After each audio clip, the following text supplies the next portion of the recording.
Now, it's pretty easy to go to the grocery store and purchase pre-packaged stew meat like I have here. But as we found in the test kitchen, it's almost impossible to know from which part of the animal the stew meat came. I mean, in one package, we may have cuts from the round, the chuck, and even the sirloin. And in addition, with pre-cut meat, there's no way to control the size of the pieces. They're often unevenly sized or shaped and will cook at a different rate. You can see this one is very different from this large piece of meat right here. So don't buy the pre-packaged stew meat. Now, our preference is to cut our own stew meat, and the best beef for stewing comes from the shoulder of the animal, where the muscles are tough but full of beefy flavor and intramuscular fat. Now, that fat is going to melt into the meat, keeping it super moist and really, really rich.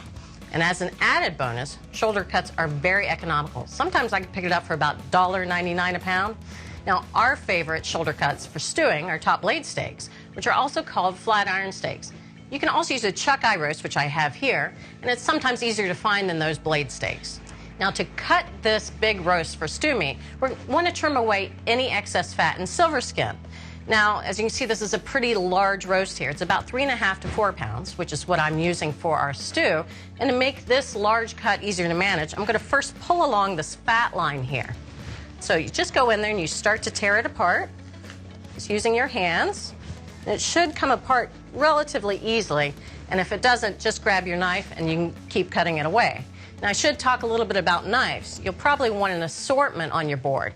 A chef's knife is always a good idea for just about any job in the kitchen, but I also like to use a boning knife for this job. It's a pretty flexible blade here and will help to cut away any thin lines of fat or silver skin, which I'll show in just a minute. So I'm going to use this knife almost all the way through. And I'll continue cutting away that lobe of meat and just set it aside.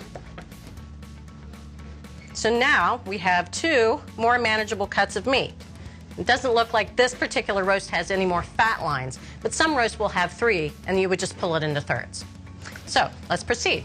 Now I can cut away any excess fat or silver skin, and I should point out what silver skin is. It's this kind of filmy tissue that coats the meat. It may be found on the outside of the meat or even inside, as you see here.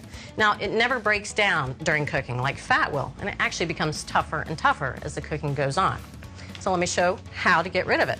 Just take, again, your boning knife, and you want to slip it right in underneath the silver skin and just make a cut and pull up that silver skin. You can see it's almost like a tag now. Now you can start to rip it away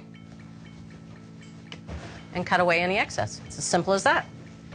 Now, I should also point out that there's different types of fat in this roast. There's the intramuscular fat, and sometimes it's called marbling. We like that fat. We want to keep that in there.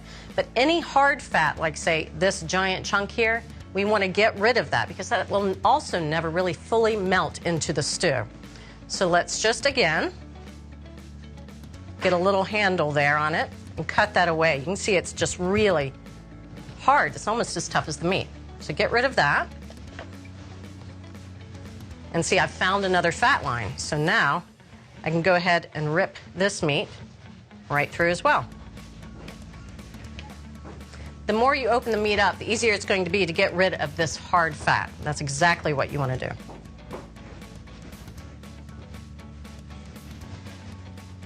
But if you press on the fat and it's soft, it's okay to keep it in there. It's going to melt into the stew and it'll actually make your sauce in your stew quite rich. And we can get rid of excess fat later, as I'll show you. All right, so this particular piece is pretty well trimmed. So now I want to cut it into even chunks and evenly shaped pieces. And you want to aim for pieces that are between 1 inch to 1.5 inches in size. They're going to be large enough so the browning isn't going to have to be done in more than 2 batches, even if you're using a large Dutch oven. You don't want to trim this away until it turns into a tenderloin, that is for sure. Now, that may look like it was a lot of work, but it actually wasn't. It's going to save you a lot of money, too. Prepackaged stew meat is more expensive than breaking down your own roast.